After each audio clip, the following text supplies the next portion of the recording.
This is your forecast first. Good morning, Western Slope. Thanks so much for joining us on your Tuesday. Well, we're starting to see the start of a beautiful day outside. Matter of fact, looking very calm and clear right now. On America's Mattress Live Tower camera, looking into the Grand Valley, really don't see very many clouds. In fact, most of those clouds we saw yesterday have now since retreated up into the higher elevations for this morning. But as they are leaving our area, our temperatures, depending on what your tolerance for cold is, could be pretty chilly. 50 right now into Grand Junction, 46 degrees into Montrose, and we are looking at 30 degrees into Aspen and Glenwood Springs, but 29 right now into Gunnison. And we're actually going to warm up, believe it or not. Our temperatures will be into the 70s and 80s yet again for today. And even though it's chilly now, it's actually going to get warmer. All the details on all of that coming up.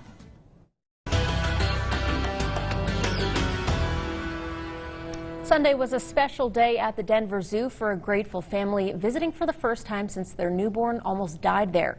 Connor McHugh was at the zoo with the Riggs family as they took part in a walk to raise awareness for congenital heart disease.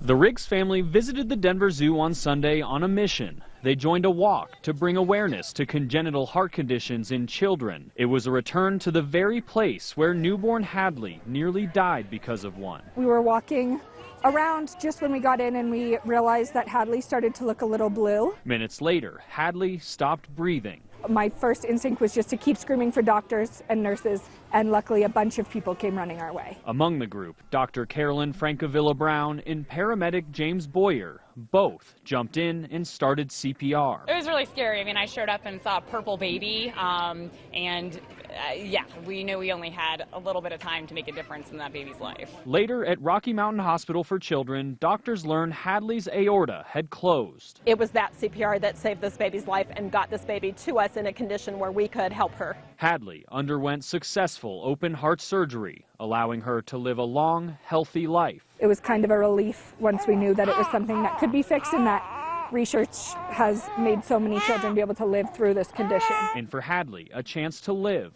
and meet the people who saved her life. Today has been amazing. The sense of community that has come to surround us with all this is amazing, and to be able to meet these people who saved my daughter's life, there's nothing like it in the world. So, reporting at the Denver Zoo, Connor McHugh covering Colorado First. The mother of a teenager who was fatally shot by Colorado Springs police has requested money from a state victims fund to help pay for her son's funeral expenses. However, the El Paso County District Attorney's Office has tabled the mother's request until they complete their review of the August 3rd shooting. Police body camera footage shows Davon Bailey running away from two officers as he and another man are about to be searched. Bailey was shot in the back and elbow, and officers say they found a gun in the teen's pants. Prosecutors haven't released the results of a police investigation, though the FBI says they're reviewing the shooting as well. Bailey's mother says she was told she's ineligible for assistance until prosecutors determine whether the officers acted lawfully. NASA is following through on its promise to return to the moon, and Colorado is leaving its mark every step of the way. Karen Morfitt has the story. After years of development, NASA is making the Orion spacecraft its main vehicle to the moon and beyond. So this is a spacecraft that's going to be our nation's spacecraft for many decades. NASA awarded Lockheed Martin the contract to produce at least 6 more of the spacecraft. It's a spacecraft like nothing else. Gary Napier, a spokesperson for Lockheed, says with more than 700 engineers working on Orion, their Colorado facility is celebrating the news. The primary engineering and the development for the Orion spacecraft, NASA's spacecraft that's going to take humans back to space, is based out of Colorado. Napier says a long-term contract like this shows NASA's commitment to space exploration that starts with a trip back to the moon. Their major goal right now is to have the first woman and the next man actually walk on the surface of the moon by 2024. So that's in a pretty near time frame. We're working to make that happen, and this Orion spacecraft is going to be the spacecraft that takes them to the orbit of the moon, ultimately with landing systems, get them down to the surface. Last Tuesday, Sarah Thomas came ashore on the south coast of England after setting a world record as the first person to swim 4 times across the English Channel. And not only did the Coloradan complete the 54-hour swim, she did it just 1 year after undergoing treatment for breast cancer. Well, Thomas finally returned home to the Centennial State, met by a coalition of dedicated fans when she landed at Denver International Airport.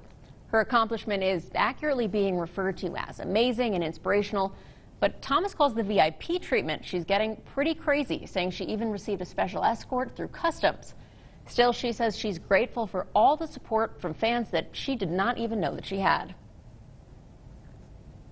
And Colorado wouldn't be Colorado without the famous Rocky Mountain Bighorn sheep. But at one point, the bighorn were close to extinction. That's why wildlife experts have been working for decades now to help the population thrive. And as Dominic Garcia tells us, all of that hard work is really paying off. It's one of those special Colorado sites that we often take for granted. It's a state animal, so it's a special one. It's very iconic. But it wasn't always like this. In the late 1800s, there were only a few hundred bighorn sheep left in Colorado. And that dramatically declined because of unregulated hunting or disease outbreaks where you have those major die-offs. That sparked a massive conservation effort that is still used today.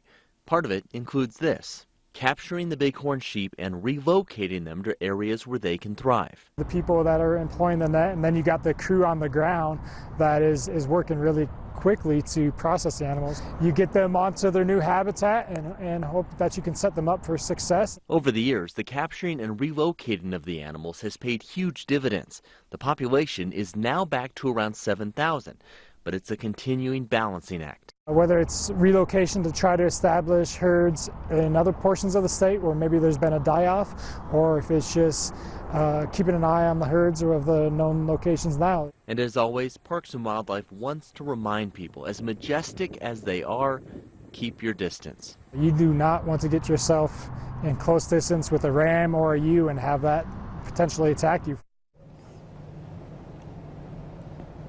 So cool to see that those bighorn sheep are thriving. You know, it was actually a lifelong dream of mine to actually see a bighorn sheep, and I finally saw it when I moved to the Western Slopes. So I have all of you to thank for the fact that I've seen a bighorn sheep. At least we'll go with that, right?